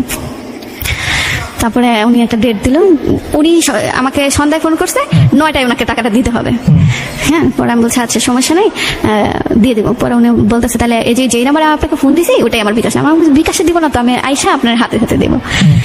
তো আমি যমুনায় চলে আসলাম 9টা বাজে, আইসা ওনার হাতে টাকাটা দিলাম। দেওয়ার পরে হচ্ছে চলে আসলাম। ওনার কি বিপদ হয়েছে, বিপদটা আমি পরে জানতে পারছি। মানে সে হচ্ছে যে মেয়েটাকে বিয়ে করবে, ওই মেয়েটা আবার কি করছে, বাসা থেকে পালায় আসছে। ওই মেয়ের বিয়ে ঠিক করছে, পালায় আসছে। এখন ওই মেয়েটাকে সে এই মুহূর্তে বিয়ে করতে পারবে না, তার কিছুদিন সময় লাগবে। তো এই সময়টা তো মেয়েটাকে তার রাখতে হবে, তো একটা বাসা ভাড়া করতে হলে তো টাকা লাগে। সেই টাকাটা ওনার কাছে নাই, সেজন্য সে আমার কাছ থেকে ওই টাকাটা নিচ্ছে। তারপর দিলাম, ওনার যা করার করছে। তারপর হচ্ছে ওই কক্সবাজার যাওয়ার ডেটটা চলে আসছে। কক্সবাজার যাওয়ার ডেট চলে আসছে, আমি সবকিছু অ্যারেঞ্জ করছি। বাসা থেকে বলছি যে হচ্ছে কেউ জানে কেউ জানে না, নানু বাসা থেকে যাইতে পারবো না, দেখা নানু বাসা থেকে ইম্পসিবল যাওয়া, সেজন্য আমি আমার বাসায় চলে আসছি। আর আমার বাসার লোকজন এরকম টাইপের, বাবিরে নিয়ে ব্যস্ত, মেজুমনরে নিয়ে ব্যস্ত, ভাই তো একটা বিদেশে থাকে, আর আমার বাবা তো মসজিদেই থাকে, বাসায় খুব কম থাকে। আমার মারে যেটা বং বুঝাইতাম বুঝতো। কেন বুঝতো? ওই যে আগের যে এর জন্য। আমি বলছি আমার বন্ধুদের সাথে হচ্ছে বান্ধবীর বিয়েতে যাচ্ছে, বেশি দূর না, এই যে কি বলে গাজীপুরের দিকে। আমি মানে যতটা মারে বুঝানো যায়, গাজীপুরের দিকে বড় আপুর বাসা আছে, বড় আপুর বাসায় যায় উঠবো, গায়ে হলুদ শেষ করে বংচং বুঝাইয়া পরে যেতে সাজা, তাহলে যাও একদিনের জন্য, 2 দিন না 2 রাত, 1 দিনের জন্য। তো আমি যেদিন আমরা যাব ওদিন আমি আবার কি শর্ত দিছি যে আপনি ফ্রেন্ডের সাথে যাইতে পারবেন না, আমি যাইতে পারবো না, কারণ আমাকে কি পরিচয় দিবেন আপনি, কারণ ওরা তো জানে যে আপনার হচ্ছে গার্লফ্রেন্ড আছে, আমি তো আপনার গার্লফ্রেন্ড সেটা তো আর জানে না, তাহলে ওদের সাথে যাবো না, আমি টিকিট অ্যারেঞ্জ করবো, আপনি আমার সাথে যাবেন। পরে বলতেছে দেখো আমার কাছে তো টাকা নেই, আমি ওখানে টাকা দিয়ে দিচ্ছি, আর ওটা নেওয়ার মতো নেই। পরে আমি বলছি আপনার খরচও আমার। তো উনি রাজি হয়ে গেছে। উনি কি করছে, যেদিন নাকি আমার সাথে যাবে সন্ধ্যায় 9টায় হচ্ছে বাস, আমার সাথে যেদিন যাবে ওই দিন উনি ওনার গার্লফ্রেন্ডের সাথে দেখা করতে গেছে। সারাদিন ঘুরলো। আমি সন্ধ্যার সময় যখন টাইম হয়েছে তার 2 ঘন্টা আগে আমি তাকে কল দিচ্ছি, সে কল ধরছে না, অফিসের নাম্বার কল দিচ্ছি, সে ধরছে না। তো কেন ধরছে না, ওর বড় মোবাইলটার চার্জ শেষ, বন্ধ হয়ে গেছে, আর ছোট মোবাইল যেটা অফিসের ওটা উনি হচ্ছে দিয়াবাড়িতে ফালায় রেখে আসছে, পকেট থেকে পড়ে গেছে। আমি সেই রাতের 8টা বাজে আমি ফোন দিচ্ছি, আমার ফোনটা হঠাৎ একটা লোক ধরে বলতেছে এই ফোনটা তো এখানে পাওয়া গেছে, নিয়ে যান ফোনটা এসে। তো আমি কি সাহস দেখালাম যে এরকম দিয়াবাড়ি আমতলা মানে অনেক নীরব একটা জায়গা, অনেক খারাপ একটা জায়গা, সেটা আমি জানতাম না প্রথমে। তো আমি একটা সিএনজি নিয়ে তারপরে হচ্ছে যাই গেলাম ওইখানে। যাওয়ার পরে লোকটা আমাকে অন্ধকারে ডাকতেছে যে আপনি এই দিকে আসেন সিএনজিটা নিয়ে, আমি আপনি সিএনজি দেখতেছি। পরে বলতে আচ্ছা। তো এই মুহূর্তে মাঝখান দিক দিয়ে আমাকে 2টা পুলিশ আটকায় দিল, মানে আমার সিএনজিটা আটকায় দিল। দিয়ে সিএনজি মানে দেখলো আমাকে, দেখে বলতেছে এত রাতে আপনি কোথায় যাচ্ছেন ওদিকে? পরে বলতেছে ওখানে আমার হচ্ছে একটা মোবাইল হারিয়ে গেছে, তো ওটা একজন পাইছে, ওটা আমাকে দিবে। পরে বলতেছে আপনার তো সাহস কম না? পরে বলছে কেন, কি হয়েছে? বলতেছে ওই অন্ধকারে যাওয়া যাবে না, ফোনটা ধরাই দেন আমাকে, আমি ওনাকে আসতে বলি। তো পুলিশ বলছে সে আসতে বাধ্য হয়েছে, এসে ফোনটা আমার হাতে দিছে। দেওয়ার পরে সে আবার হচ্ছে যে আমি যার সাথে যাব ভাইয়াটা, ওই মুহূর্তে উনি ফোন দিয়েছে, দিয়ে বলতেছে এটা আমার অফিসিয়াল, মানে বললো যে ওর কাছে দিয়ে দিতে পারেন, ওর কাছে ফোনটা দিয়ে দিতে পারেন। তো আমার কাছে ফোনটা দেওয়ার পরে তার সাথে সে আমাকে বলতেছে তুমি হচ্ছে যে আমার নাম্বারে ফোন দিও না, আমার একটা ফ্রেন্ড আছে ওর সাথে কথা বলো, তুমি কোথায় আসো ওর কাছে বলো, ও আমাকে বলবে আমি আসতেছি, কারণ ওনার গার্লফ্রেন্ড সাথে যে। তো আমি ওনাকে বলছি যে আমি আসি, ওখানে উত্তরাতে আসি। তো উনি আসছে, আমরা বাসে উঠলাম, কক্সবাজার গেলাম। সে তার মোবাইলের চার্জ আবার শেষ হয়ে গেছে, সে আমার মোবাইলটা চাইছে যে জান্নাত আপনার মোবাইলটা দেন, আমি হচ্ছে একটু কাজ করবো। বলছেন দেন। পরে আপনার সিমটা খুলিয়ে আমি বলছি আচ্ছা। সে সারা রাত তার গার্লফ্রেন্ডের সাথে আমার ফোন দিয়ে কথা বলছে। কথা বলার পর আমি সেটাও মাইনে নিছি। তার আগে কিন্তু তার সাথে আমার প্রেম ছিল, সে আমাকে বলছে বিয়ে করবে, আমাকে বলছে ভালো রাখবে, আমি ওগুলা সহ্য করলাম। আমার ঘুরতে যাওয়ার উদ্দেশ্য হলো কি যে মানে ঘুরতে গেলে হয়তো এরকম সময় তো আমার তার সাথে কখনো কাটে নাই যে আমরা দুজন একা আসি কোথাও, এরকম কাটে নাই। তো আমি ভাবছিলাম কি ঘুরতে গেলে হয়তো তার মন মানসিকতা চেঞ্জ হয়ে যাবে, সে উড়ে ছেড়া আমার কাছে আসবে। কিন্তু এই ভদ্রলোক তো আগেই রিলেশনে ছিলেন, আগেই ছিল। তখন তো আবার আপনি জেনে শুনেই তখন তার জীবনে ঢুকছিলেন, যে সে তার একটা ব্রেকআপ হয়েছে সেই সময় আপনি ঢুকছিলেন। হ্যাঁ, হ্যাঁ। তাহলে এখন তার জীবনে তার আগের গার্লফ্রেন্ডটা চলে আসছে, তারপরও আপনি তাকে ছাড়তে পারতেছিলেন না, না। এবং এত কিছু যা কিছু ঘটাচ্ছেন এবং ওই ভুল ডিসিশন গুলো যে নিচ্ছেন এগুলো শুধুমাত্র তাকে আবার লাইফে ব্যাক করানোর জন্য। কক্সবাজার চলে গেলেন আপনি তার সাথে। হ্যাঁ, কক্সবাজার চলে তারপরে কি হলো? কিন্তু আমাদের হাতে সময় কিন্তু খুব অল্প, এখন তো আমাদের দ্রুত আগাইতে হবে। তারপর কি হলো? তারপরে হচ্ছে কক্সবাজারে গেলাম, একদিন থাকলাম, তারপর রাতে ব্যাক করলাম, মানে রাতেই ইয়া করলাম। একদিন থাকার পরে আবার ওই দিন রাতে ব্যাক করলাম। আসার পরে তারপরে আসলে তার সাথে আমি যোগাযোগ করি নাই, সে আমার সাথে যোগাযোগ করে নাই, আমি যমুনাতে যাই নাই। 17 সাল শেষ, 18 সালে হচ্ছে আমাকে আমার বাসা থেকে অনেক চাপ দিত লেখাপড়া করো। আমি 18 সালে লেখাপড়ার বান ধরছি, কিন্তু আমি লেখাপড়া করি নাই, মোটেও করি নাই। কিন্তু তারা জানে আমি লেখাপড়া করছি, আমার স্বপ্নেও আমি ফ্যাশন ডিজাইনার হব। তো আমি এগুলা বলে বলে তাদের কাছ থেকে টাকা নিতাম ঠিকই, কিন্তু পড়ালেখা করতাম না। আর আমি যে পড়ালেখা করি না, ওইটা যে দেখার মতো যে একটা মানুষ, ওরকম নাই কেউ। তারপর হচ্ছে 18 চলে গেল ওইভাবে, 19 চলে গেল ওইভাবে, তার কোনো খোঁজ খবর আমার নাই, আমি নিই না ইচ্ছাকৃতভাবে। আর তারপর 19 চলে গেল, 19-এর লাস্টে কেন জানি আমার মনে হলো যে তার সাথে আমার আবার যোগাযোগ করা উচিত, সে কি অবস্থায় আছে আমার জানার দরকার। এর মধ্যে আপনার বাচ্চার সাথে কথা হয়, যোগাযোগ হইলো এই যে 19 সাল পর্যন্ত? হ্যাঁ, যোগাযোগ হইতো, ও আমাদের বাসায় আসতো, 2-1 দিন থাকতো, থাইকা চলে যাইতো। আপনার বাচ্চার নাম কি? আদর। রাবেয়া বৃষ্টি আদর। আচ্ছা। আর ওই বাসা থেকে নাম রাখছে তানিশা। আচ্ছা। আমার বাচ্চার সাথে আমার যোগাযোগ হইতো, কিন্তু মানে অত বেশি ভালো যে একটা সম্পর্ক। ও আমার সন্তান, আমি ওর মা, ওর মাঝে মাঝে আমার কাছে আসতে হবে, ও ভাইবা নিছে যে মাঝে মাঝে থাকতে হবে, বেড়াইতে হবে নানুর বাসায়, এটাই। আপনার প্রতি তার ওই রকম আন্তরিকতাটা কি নাই? ভালোবাসে আমাকে। ভালোবাসে? আপনি ভালোবাসেন আপনার সন্তানকে? হ্যাঁ। তাহলে আপনি সন্তানকে যখন ভালোবাসেন, একজন মা হয়ে, তাহলে আপনি যে মাঝখানে আবার আরেকজন মানুষের সাথে যে চলার চেষ্টা করছেন, ওইটা কোন জায়গা থেকে?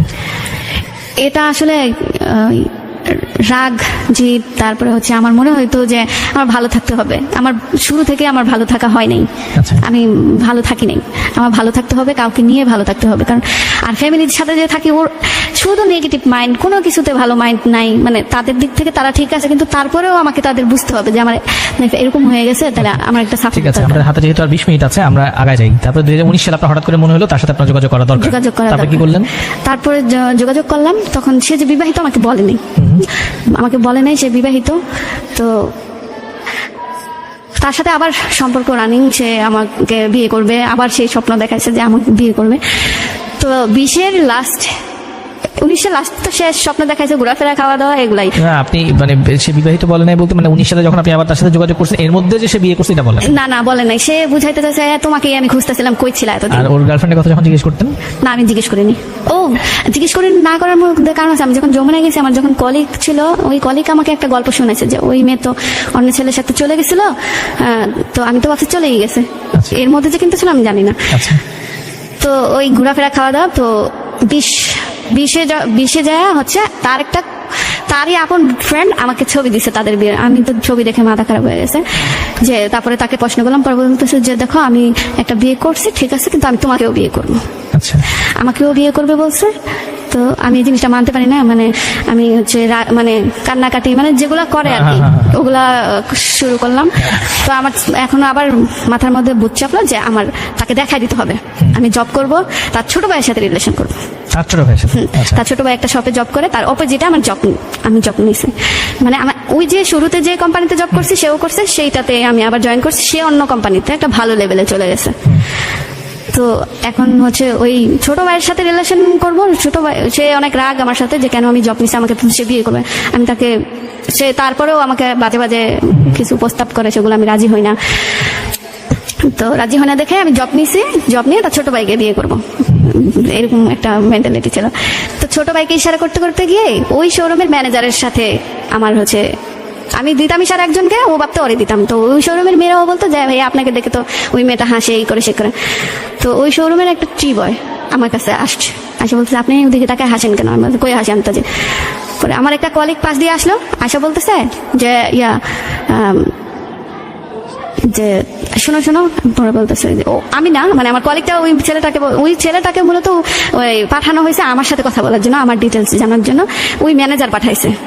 তো বলতেছে যে ওই ছেলেটা বলতেছে কি নাম্বার লাগবে?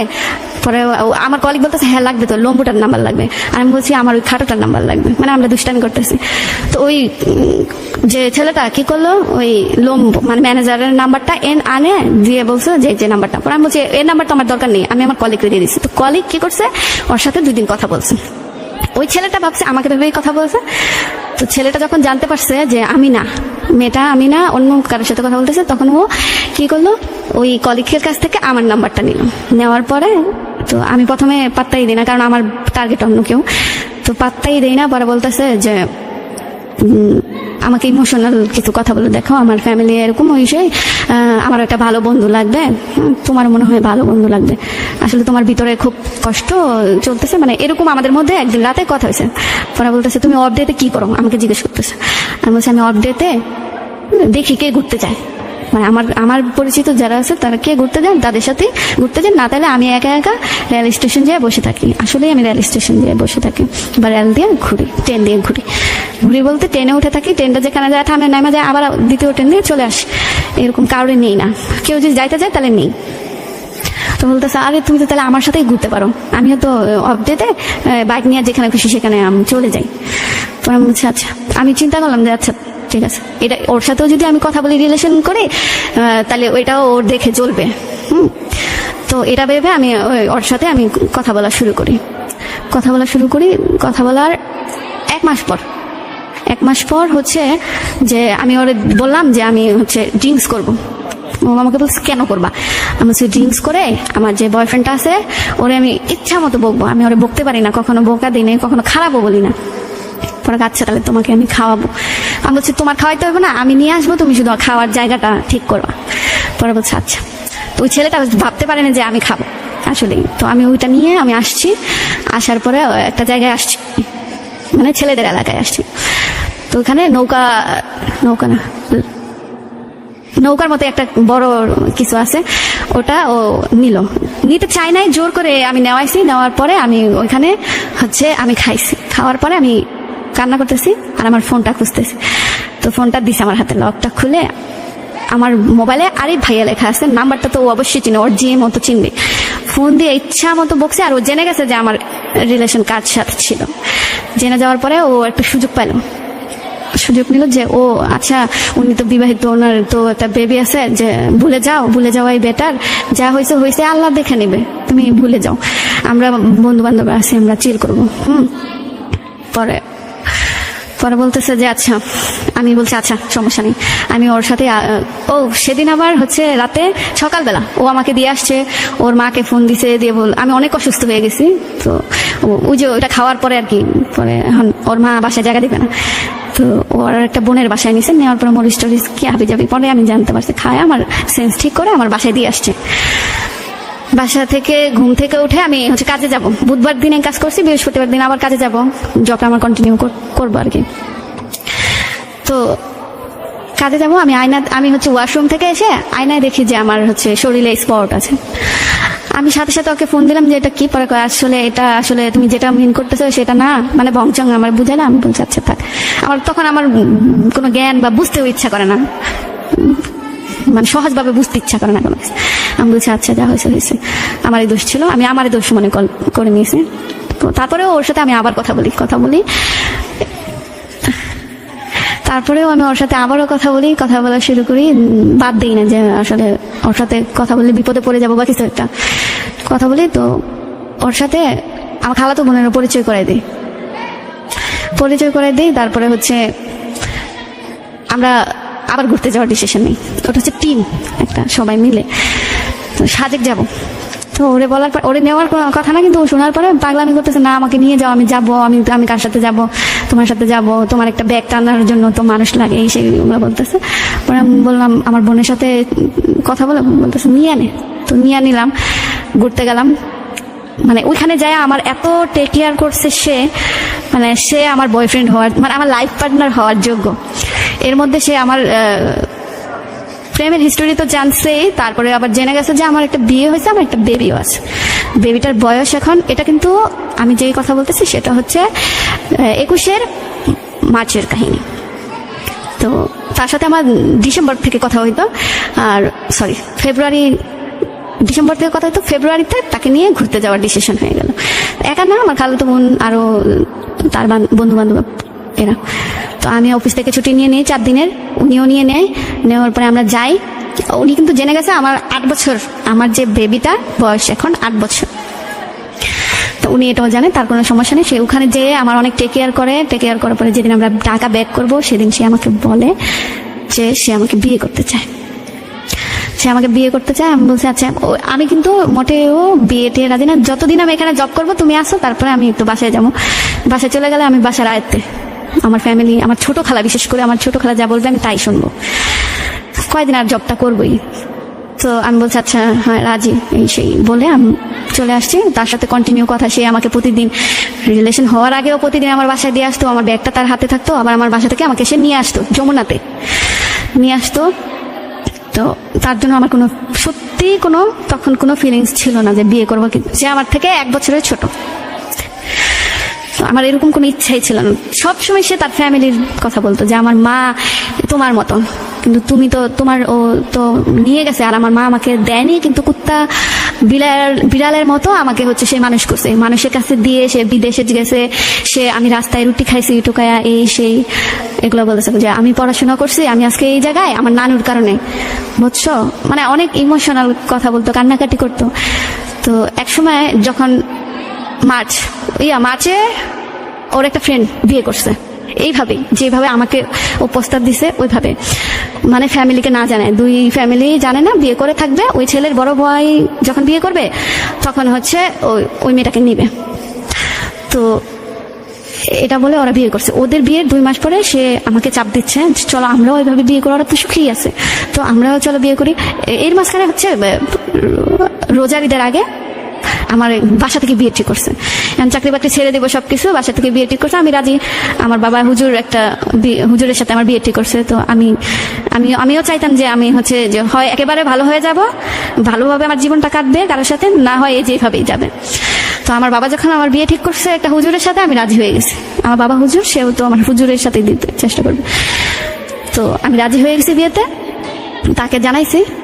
জানানোর পরে বলতেছে, সে তো কান্নাকাটি, আমার বোন আমার খালাতো বোনের আমার পায়ে ধরে যে দেখেন তাহলে আমার জীবনটা কেমনে কাটবো, আমি তোমার অনেক ভালোবাসা ফেলাইছি, আমার জীবনটা অনেক কষ্টের, আমরা গরিব, হ্যাঁ, আপনারা যদি একটু ঠাই দেন আমাকে, তাহলে আমি থাকবো আপনাদের কাছে সারা জীবন। তো আমার বোন বলতেছে এইসব কথায় কান দিস না, এইসব ইমোশনাল কথা অনেক বলবে, সমস্যা নেই। পরে হচ্ছে আমিও পাত্তা দেই নাই। তো আমি জবটা ছেড়ে দিব, আমার 1 মাস আগে জানাইতে হবে, আমি জানাই দিছি। পরে আমাকে বলতেছে প্লিজ ছাড়ো না, প্লিজ ছাড়ো না। তো আমার মনের ভিতরে কেন জানি মানে এত ভালোবাসতো, আমি শোরুমের পানি খাইতে পারতাম না। সে বাসা থেকে ফুটানো পানি আমার জন্য নিয়ে আসতো।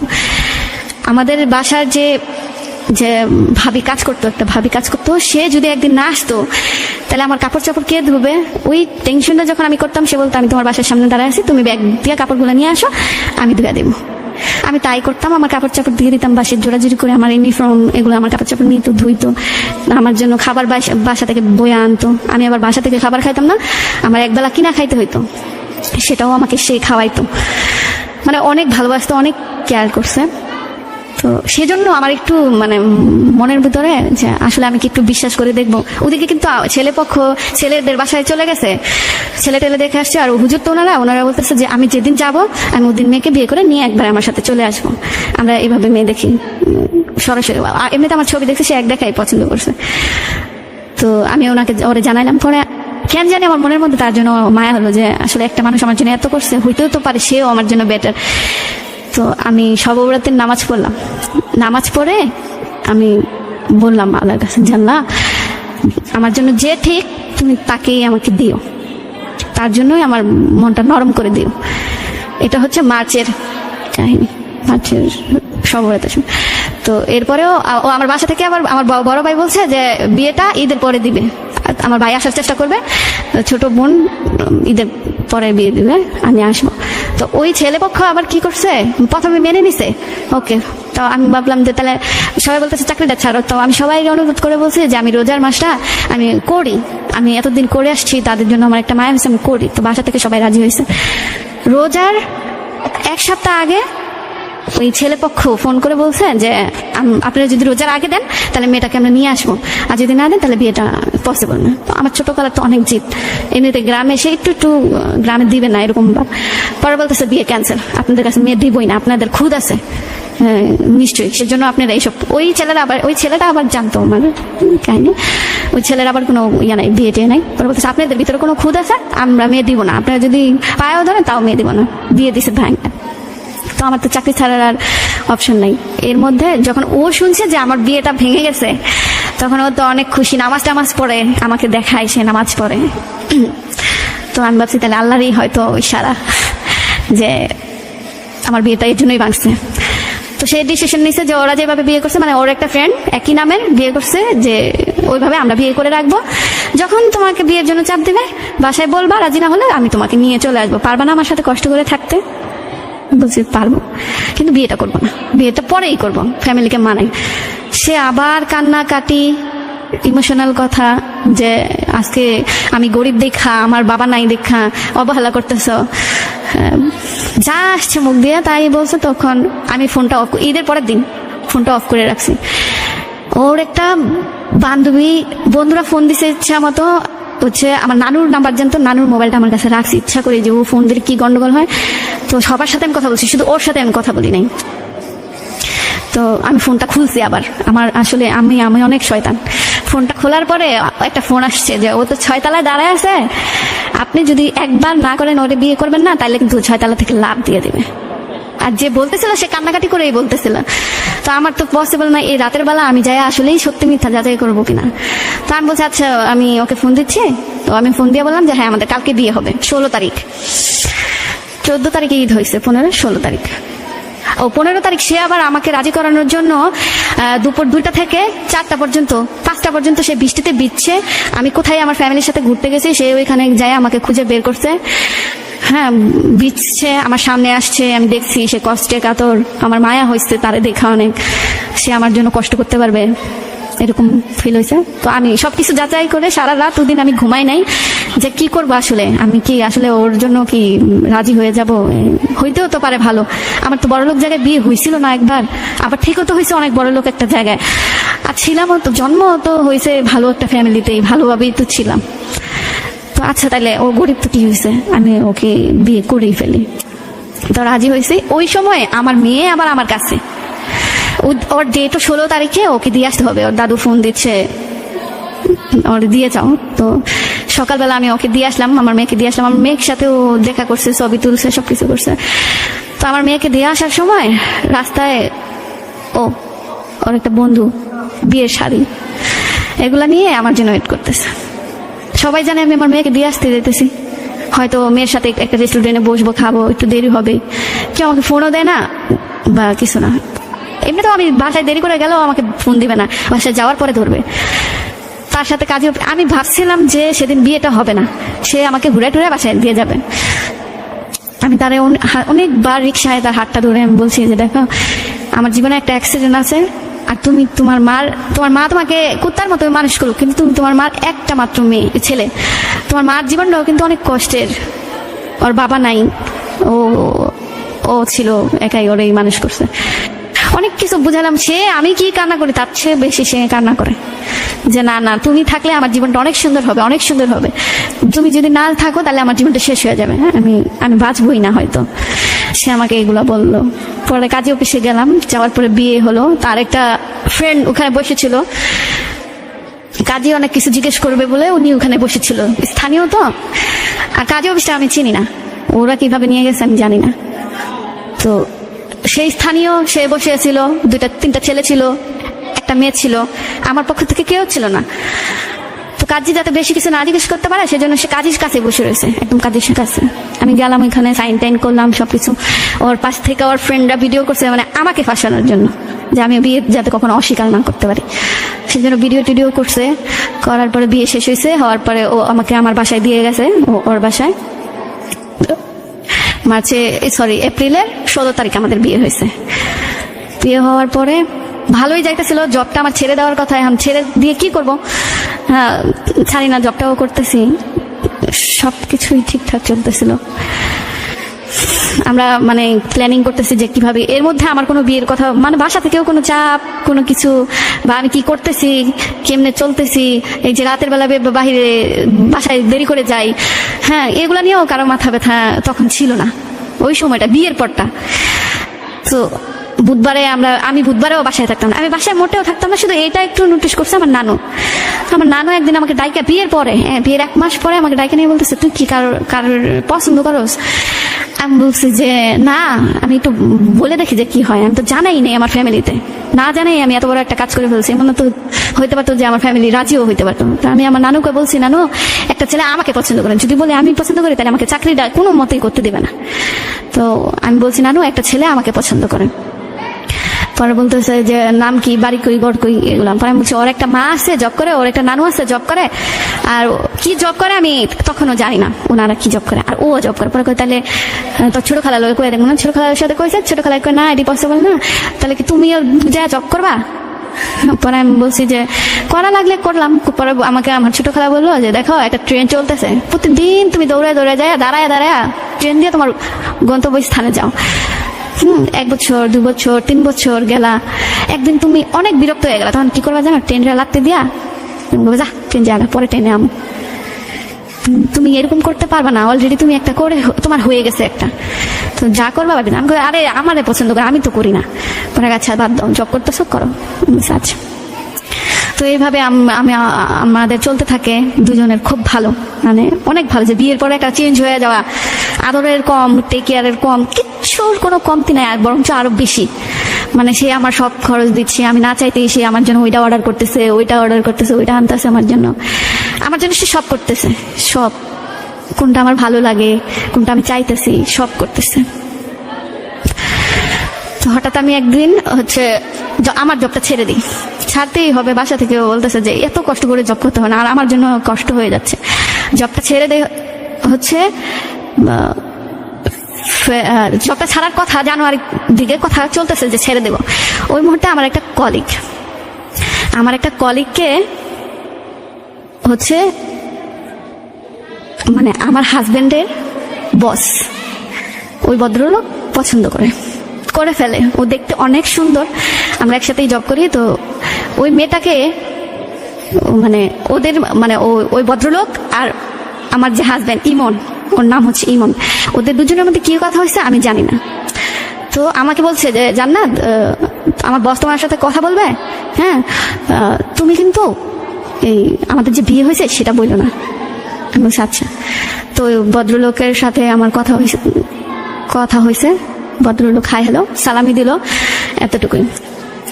তো একদিন আমাকে বলতেছে ও ওই মেয়েটার নাম্বার এনে দিতে পারবা? আমি বলছি কেন? পরে বলতেছে আছে একটা কাহিনী, এনে দাও না। পরে আমি কই, না, আমাকে আগে জানতে হবে যে কি কাহিনী।